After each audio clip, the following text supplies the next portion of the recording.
Hello friends!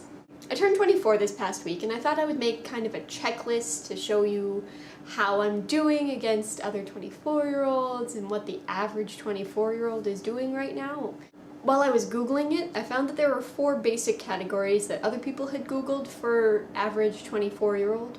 There were some really random ones like ziplining and yard dash time, which I don't know why there would be a concern about that, but okay, sure. But the 3 more common categories were female versus male statistics, body weight and health issues, and salary. Good to know that we all have basically the same priorities.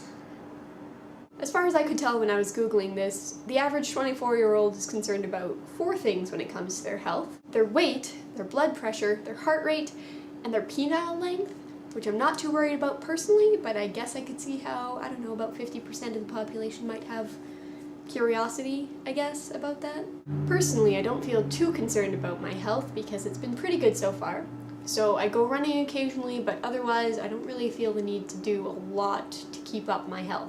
Apparently unlike some other 24-year-olds. Which isn't to say that it's bad to care about your health, because obviously your body is the only one you're gonna get, so treating it with respect is probably a good idea. And I'm sure that the lack of energy I put into my body will probably come back to bite me when I'm 50-ish. But for now,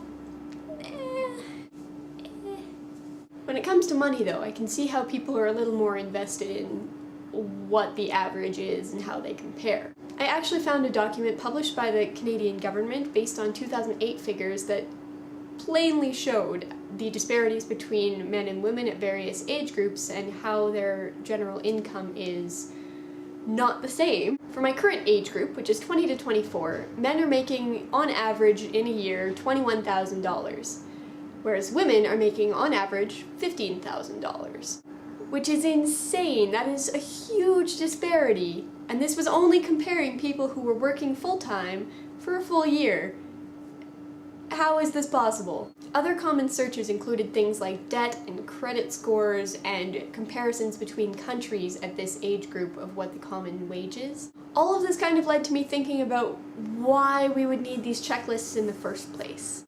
On the one hand, most of us were brought up being told that we should look for certain things like marriage and kids and better schooling and buying a house and getting a mortgage. And yes, if you want to measure your success that way, go for it. Personally, I have done one of those things, and it was really only a bachelor's degree, which doesn't get you that far anymore anyway.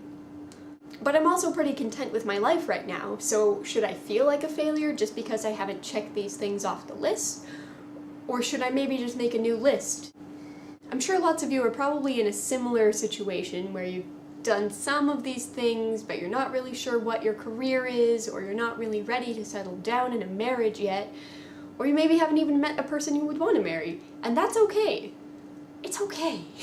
We want to belong, we want to feel successful, we want to have the approval of the people around us, and that's a hard thing to ignore.